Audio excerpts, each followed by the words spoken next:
Union Public Service Commission ने 2024 में होने वाला पहला एग्जाम सीडीएस का उसके लिए नोटिफिकेशन जारी कर दिया है। तो हम इसी नोटिफिकेशन के बारे में डिटेल से देखेंगे कि नंबर ऑफ वैकेंसी कितनी है और एग्जाम कब कंडक्ट होगा। देखिए, ये जो यूनियन पब्लिक सर्विस कमीशन ने नोटिफिकेशन जारी किया है, ये है CDS exam combined defence services examination 1। क्योंकि यूपीएससी सीडीएस का एग्जाम एक साल में 2 बार कंडक्ट कराती है और ये जो 2024 में होगा ये पहला एग्जाम होगा, इसलिए यहाँ पर सीडीएस 1 लिखा हुआ है। अब बात करते हैं कि फॉर्म कब से भर सकते हो। देखिए, फॉर्म आज से भर सकते हो। 20 दिसंबर से ये फॉर्म फिल करने स्टार्ट हो चुके हैं और इसके अंदर आपके एमसीक्यू टाइप के, ऑब्जेक्टिव टाइप के क्वेश्चन होते हैं। नेगेटिव मार्किंग भी होती है अगर आप गलत करते हो तो। आपका कंप्यूटर बेस्ड एग्जाम नहीं होता है, जिनको नहीं पता है, ये इसमें आपका जो आपको ओएमआर सीट दी जाएगी और उस ओएमआर सीट के अंदर आपको ब्लैक बॉल पेन का ही यूज करना होता है और किसी दूसरे पेन का यूज आप नहीं कर सकते। बाकी वैकेंसी की बात करें तो वैकेंसी 457 वैकेंसी है। मैं आपको बता देता हूँ, ये इंडियन मिलिट्री एकेडमी, जिसको IMA के नाम से जाना जाता है, देहरादून में इसके लिए 100 वैकेंसी हैं। और इंडियन नेवल एकेडमी, इसके लिए 32 वैकेंसी हैं। और इंडियन फोर्स एकेडमी हैदराबाद, इसके लिए 32 हैं। और ऑफिसर ट्रेनिंग एकेडमी चेन्नई, इसके लिए 274 वैकेंसी हैं। और officer training academy Chennai Madras के लिए, मतलब यहाँ पर ये, तो इसके लिए कितनी है, 18 वैकेंसी है। अब देखते हैं कि अब यहाँ पर एक स्पेशल ध्यान देने की बात है कि ये जो वैकेंसी हैं, जैसे IMA के लिए होगी, इंडियन नेवल एकेडमी ये हो गया, और ये जो ऑफिसर ट्रेनिंग एकेडमी है, यहाँ पर देखो, पहले मैं बता देता हूँ आपको।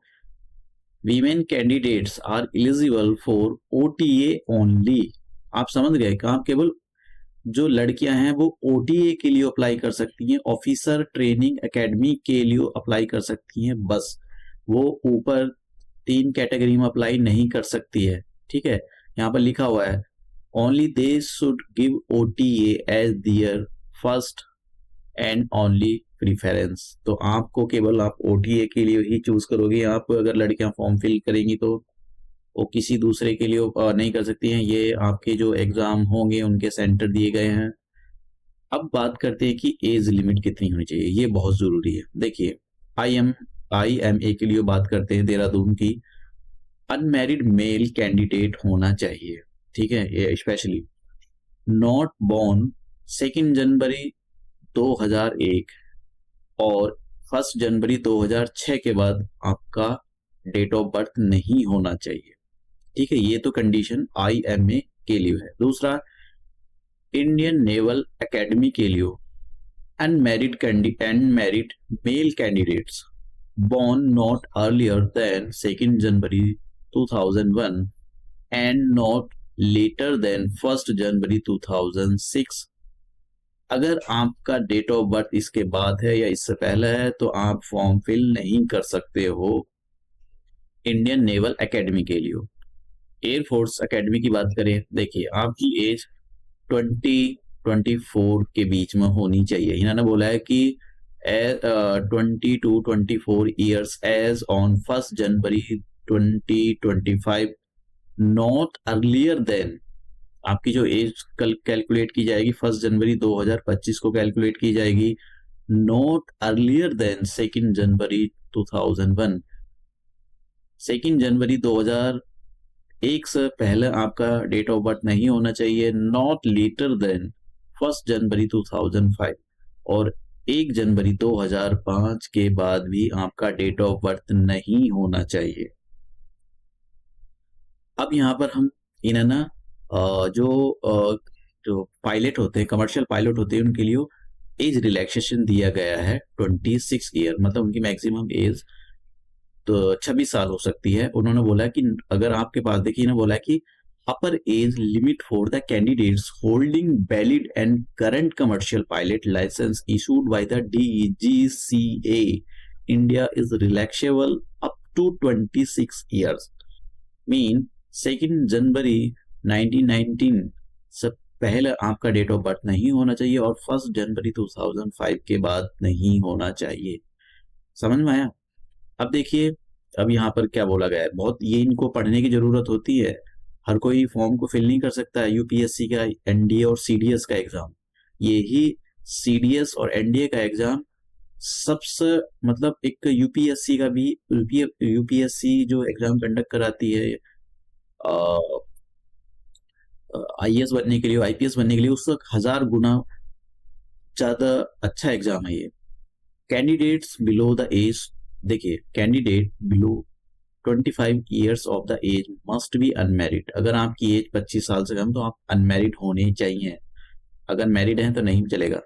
Marriage is not permitted during the training, जब ट्रेनिंग चलेगी आपको मैरिज की परमिशन नहीं होगी। Married candidates above 25 years of the age are eligible to apply, but during training period they will neither be provided married accommodation nor can they live with family out of the premises। समझ में आएगा? दूसरा है, अब OTA के लिए बात कर लेते हैं। ओटीए के लिए देखिए, unmarried male candidate born not earlier 2 January 2002 और नॉट लेटर 1 जनवरी 2006, तो ये आपकी मतलब एज होनी चाहिए। अब यहाँ पर एक जो बहुत जरूरी बात है, जो मेल डिवोर्सी हो, मतलब जो मेल है इनका डिवोर्स हो गया है और वीडो जो होती है लड़कियां, वो can not be treated as a unmarried. उनको अनमैरिड ट्रीट नहीं किया जाएगा, उनको मैरिड ही ट्रीट किया जाएगा। इसलिए वो IMA AFA OTA के लिए क्वालिफाइड नहीं है फॉर्म फिल करने के लिए। तो ये बहुत जरूरी है यहाँ पर कि आप इसको अच्छे से पढ़ लो। अब क्वालिफिकेशन के लिए, क्वालिफिकेशन की बात करते हैं। अगर आप IMA के लिए अप्लाई कर रहे हो या ऑफिसर ट्रेनिंग एकेडमी के चेन्नई के लिए, तो degree of a recognised university और इक्विवेलेंट होना चाहिए आपके पास।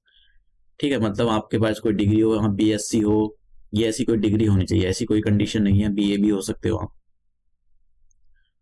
अब for Indian naval academy degree in engineering from a recognised university institutions, तो मतलब आपके पास इंजीनियरिंग की डिग्री होनी ही चाहिए।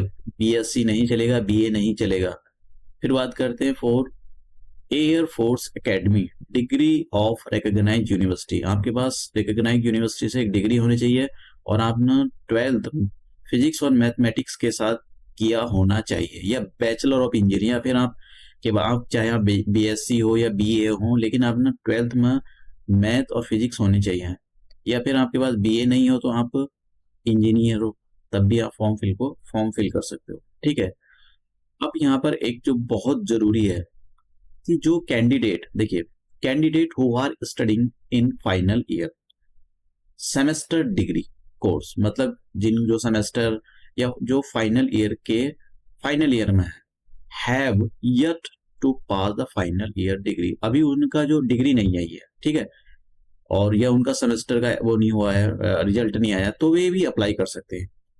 अब कंडीशन है, provided candidate should not have any present backlog up to the last semester आप या year for which result have been declare up to the time of submission of the application. आपके पास कोई भी ऐसी बैकिंग या semester या year में ऐसी नहीं होनी चाहिए जिसका रिजल्ट जब ये फॉर्म सबमिट कराएंगे, अभी मैं बताऊंगा कौन सी डेट को, उस तक रुका हुआ। अगर उस तक रुका हुआ उस डेट तक, तब तो नहीं, मतलब इनका रिजल्ट आ जाना चाहिए। They will be required to submit proof of passing the degree examination at the time of the commencement of the course. तो आपको जब कोर्स स्टार्ट होगा उस टाइम पर आपको ये प्रूफ, जैसे कि अगर IMA की बात करें तो इन्होंने बोला है कि 1 जनवरी और 2025, इससे पहले, समझ गए आप, इससे पहले या इस डेट पर आप पास हो गए होने चाहिए, वरना नहीं है तो फिर आप नहीं कर सकते हो। Indian naval academy, Indian naval academy के लिए 1 जनवरी 2025 है। या तो इससे पहले आप पास हो गए हों या इस डेट को आपकी डिग्री आ गई हो। ठीक है, यहाँ पे लिखा है ऑन और बिफोर। और एयर फोर्स एकेडमी के लिए आपको 13 नवंबर 2024 तक आपकी डेट जो मतलब फाइनल ईयर के जो सेमेस्टर में उन उससे पहले आ चुका हो आपका रिजल्ट, या फिर इस डेट पर आ गया हो, ये बहुत जरूरी है।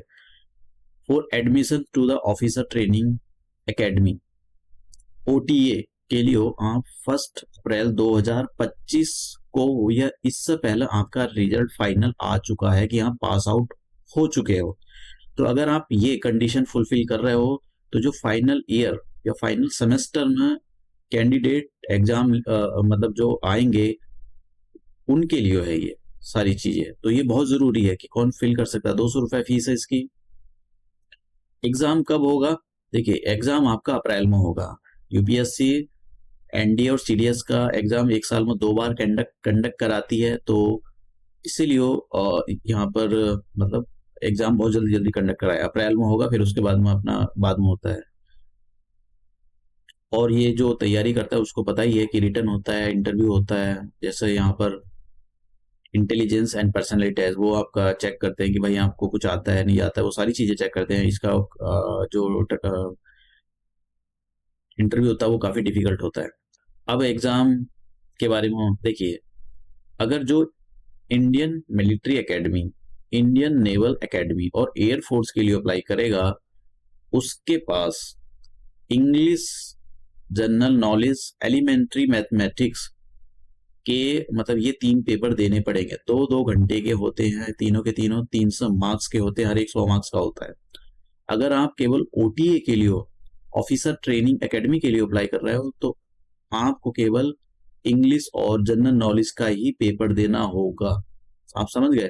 तो मतलब लड़कियों के लिए, क्योंकि लड़कियां जो हैं ऊपर 3 के लिए अप्लाई नहीं कर सकती है, लड़कियां केवल नीचे वालों के लिए अप्लाई कर सकती है OTA के लिए। तो इसका मतलब लड़कियों के लिए जनरल इंग्लिश और जनरल नॉलेज ही, मैथमेटिक्स पढ़ने की उनको कोई जरूरत नहीं है।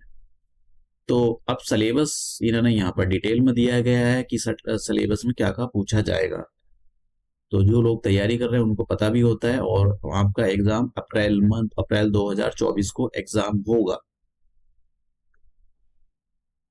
तो अब तो ऐसा कुछ नहीं है इसके अंदर। और बाकी इंस्ट्रक्शन आप अच्छे से एक बार रीड कर लेना, क्योंकि आपसे ये उम्मीद की जाती है कि आप वेल एजुकेटेड हो और आपने जो भी काम किया है वो सभी सोच समझ कर किया है। तो कोई भी गलती की गुंजाइश नहीं होनी चाहिए। अगर गलती होती है तो उसके लिए आप ही रेस्पॉन्सिबल होते हो। तो आप यूपीएससी की वेबसाइट पर जाकर ये नोटिफिकेशन डाउनलोड कर सकते हो। सारा नोटिफिकेशन आपको अच्छे से रीड करना है, क्योंकि हर कोई इस फॉर्म को फिल नहीं करता है। यूपीएससी का, CDS का एग्जाम लोगों का सपना होता है, और ये सपना भी होना चाहिए, क्योंकि देश के लिए एक यही ऐसी सर्विस है जो पूरी तरह से डेडिकेटेड होती है। यहाँ पर करप्शन नहीं होता है। यूपीएससी का एग्जाम एक और होता है जिसमें IAS IPS बनते हैं, वो वहां पर बहुत ज्यादा करप्शन है।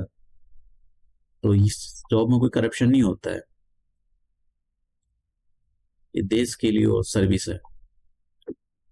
IAS IPS ऑफिसर तो आए दिन न्यूज में रहते हैं कि उन्होंने इतने करोड़ का करप्शन किया है। तो ये कोई सर्विस करप्शन वाली नहीं है। और तो कुछ नहीं है इसके अंदर बताने पर।